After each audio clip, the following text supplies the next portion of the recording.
Hello I am city aspirants, this is Vikas Kumar, welcome to C rally. तो आज की next lecture होने वाली है सिंपल हार्मोनिक मोशन। इस लेक्चर्स में मैं कुछ टाइम पीरियड पर बात करूंगा जो स्टैंडर्ड इक्वेशंस होते हैं, एंड उन स्टैंडर्ड इक्वेशन से बच्चों आईएमयू में आपको क्वेश्चंस पूछे जाते हैं। मैं स्टार्टिंग से ही बोलते आया हूं, जो आईएमयू में जो हम आपको लेक्चर्स प्रोवाइड कर रहे हैं, जो न्यूमेरिकल्स आपको प्रैक्टिस करवाई जा रही है, वही न्यूमेरिकल्स आपकी आईएमयू सिटी एग्जाम्स में पूछी जाएगी। उससे लेवल हाई नहीं जाएगी, नो डाउट।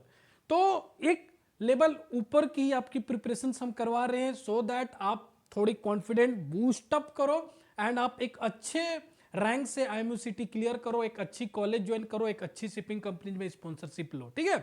तो आज की लेक्चर अगेन बहुत ही बेसिक्स होने वाली है, एंड आपको भी पता है आईएमयू सिटीज में गूगलिश टाइप क्वेश्चंस पूछे जाते हैं, आपकी कॉन्सेप्ट चेक की जाती है।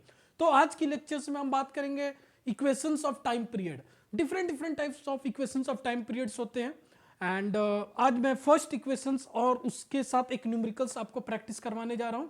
नेक्स्ट लेक्चर्स में different types of time period equations and उसकी करस्पॉन्डिंग न्यूमेरिकल्स पे बात करेंगे। तो आज की लेक्चर्स होने वाली है टाइम पीरियड पर। तो सबसे पहले मैं बता दूं कौन सी इक्वेशन मैं डिराइव करने वाला हूं, एंड उसके बाद मैं न्यूमेरिकल्स करूंगा उसी टाइम पीरियड के इक्वेशंस के बेसिस पे।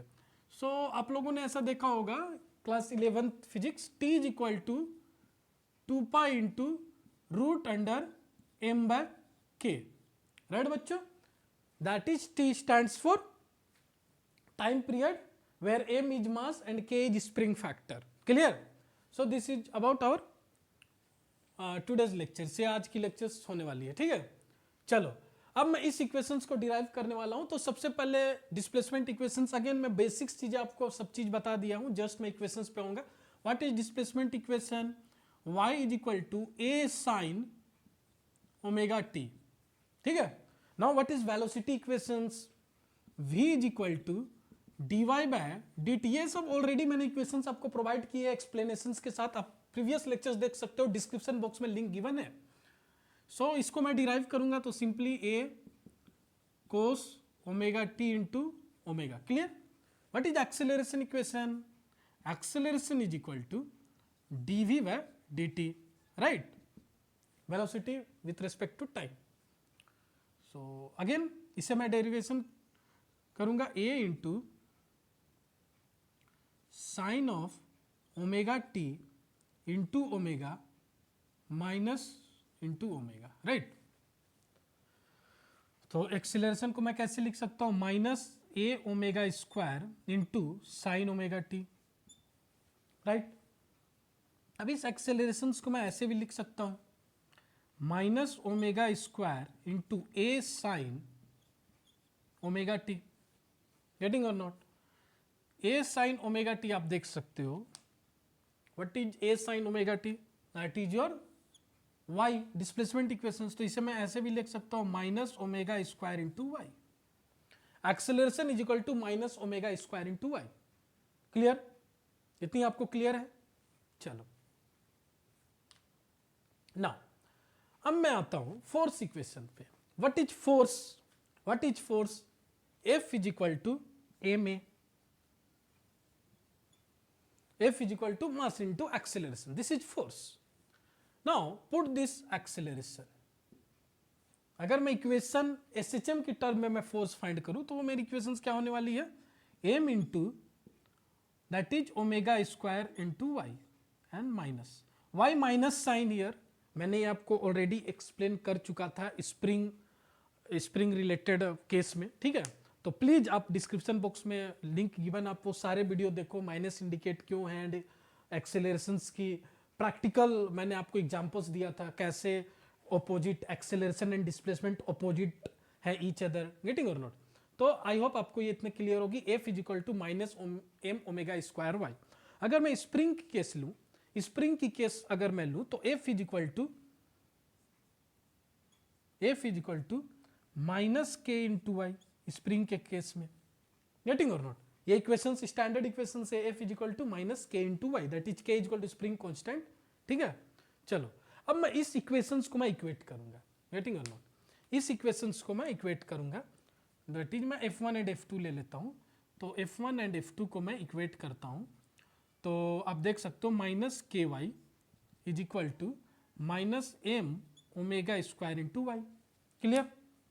तो वाई वाई कैंसल, ठीक है, तो omega square is equal to k by m, omega is equal to root under k by M.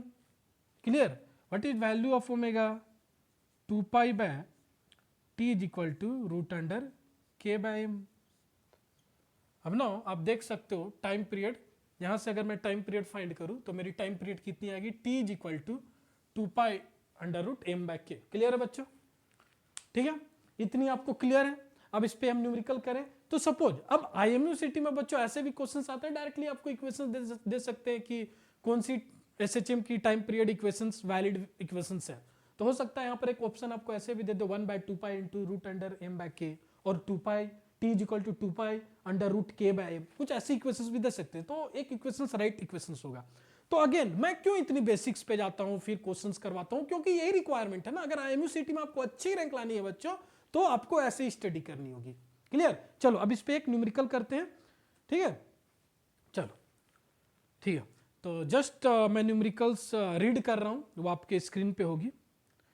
A body of mass 0.1 kg is undergoing simple harmonic motion of amplitude 1 meter and period 0.2 seconds. If the oscillation is produced by a spring, oscillation is produced by a spring. Previous examples मैंने दे चुका हूं बच्चों. What will be the maximum value of the force and the force constant of the spring? What is the maximum value of force and force constant of the spring? Clear है? तो मैं just data लिख देता हूं, ठीक है? तो uh body of mass m is equal to 0.1 kg, mass is equal to 0.1 kg. Clear? Undergoing simple harmonic motion of amplitude 1 meter, amplitude is equal to 1 meter, ठीक है? And period 0.2 second. That is what period? Time period. No, that is time period. Given time period is equal to 0.2 second. Clear? If the oscillation is produced by spring, oscillation spring के through produce हो रही है, what will the maximum value of the force? Means मुझे F max find करनी है। यहाँ कहाँ tricky आएगा वो भी मैं आपको बताऊंगा। आपकी कॉन्सेप्ट क्लियर होगी बच्चों, एक एक न्यूमेरिकल्स में मैं आपकी कॉन्सेप्ट क्लियर करूंगा। What will be the maximum value of the force and the force constant of the spring and force constant of the spring? Clear? अब इस पे हम क्वेश्चंस करते हैं, ठीक है? चलो अगेन सी, अब जनरल इक्वेशंस क्या है? F is equal to minus omega minus M into omega square into y. ये मेरी स्टैंडर्ड इक्वेशन है, आप देख सकते हो। F1 is equal to minus M omega square into y. Minus को मैं अभी कंसिडर नहीं करता हूं, तो F is equal to M omega square into y. तो मुझे फोर्स कौन सी कैलकुलेट करना है? यहां पर ट्रिकी है, मुझे फोर्स कैलकुलेट करनी है ना, बट मैक्सिमम फोर्स कैलकुलेट करनी है बच्चों। तो मैंने आपको SHM में बताया था what is the definition of amplitude. Beginning जाओ, इसलिए मैं बोलता हूं कि फर्स्ट लेक्चर से आप देखो IMUCT आप ऐसे ऐसे क्लियर करोगे, ऐसी बेस्ट रैंक आएगी, ऐसे टॉप शिपिंग कंपनी में आप स्पॉन्सरशिप लोगे, मैं आपको गारंटी देता हूं। आप बस लेक्चर्स मेरी फॉलो करते जाओ। तो मैक्सिमम फोर्स बच्चों, मैक्सिमम फोर्स के लिए अब यहां पर मेरे पास equation m omega square into y है। तो मैक्सिमम फोर्स किस केस में मुझे मिलेगी? मैक्सिमम डिस्प्लेसमेंट के केस में मिलेगी? Simply no. यह मैक्सिमम फोर्स कब होगा? जब इसकी डिस्प्लेसमेंट मैक्सिमम होगी, डिस्प्लेसमेंट मैक्सिमम होगी। तो डिस्प्लेसमेंट, मैक्सिमम डिस्प्लेसमेंट कब होती है? Maximum displacement equal to amplitude. Getting or not? Amplitude की मैंने डेफिनेशंस बताया था ना, maximum displacement only called amplitude ना। तो यहां पर मैं लूंगा M omega square into y के जगह मैं लूंगा एम्पलीट्यूड, क्योंकि वही तो मैक्सिमम डिस्प्लेसमेंट है ना। मैक्सिमम डिस्प्लेसमेंट पे ही तो मुझे मैक्सिमम फोर्स मिलेगी बच्चों। ये this is maximum force, now अब मैं मैक्सिमम फोर्स कैलकुलेट करूंगा तो F max is equal to m into 2 pi by T whole square, what is omega, omega equal to 2 pi by T into amplitude A, तो m into m की value 0.1, 2 pi by T की value कितनी है 0.2 second whole square into what is value of amplitude 1, और जब आप इसको calculate करोगे तो आपकी वैल्यू आएगी अराउंड 98.6 न्यूटन, ये आपकी वैल्यू आएगी, और 98.7 न्यूटन। क्लियर, ये आपकी वैल्यू आएगी। This is what called F max. Clear, अब मुझे कैलकुलेट करनी है के, तो के कैसे कैलकुलेट करूंगा, मेरे पास टाइम पीरियड है बच्चों, T is equal to 2 pi into root under M by K. Clear है, आई होप इतनी आपको क्लियर है।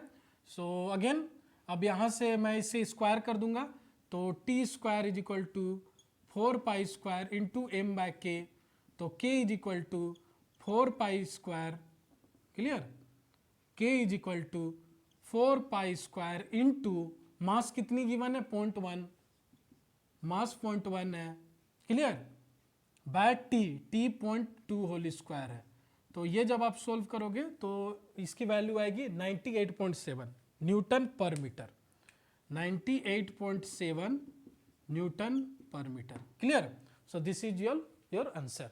तो आई होप आपको पता चल गया कि कैसे आपको आंसर सोल्व करनी है, और ये ट्रिकी थी। कहाँ ट्रिक थी, यहाँ पर ट्रिक थी। जस्ट यही क्वेश्चंस पूछे जाते हैं आपको IMUCT में, कुछ ऐसे ही क्वेश्चंस आपको पूछे जाते हैं। So this is all about our today's lectures. Next lectures में डिफरेंट कॉन्सेप्ट्स पे पढ़ेंगे। Time period T is equal to 2 pi into root under l by g, जो मोस्टली आस्क्ड क्वेश्चंस होते हैं IMUCT पे, उस टॉपिक्स पे हम बात करेंगे। So stay tune, stay connected, thank you.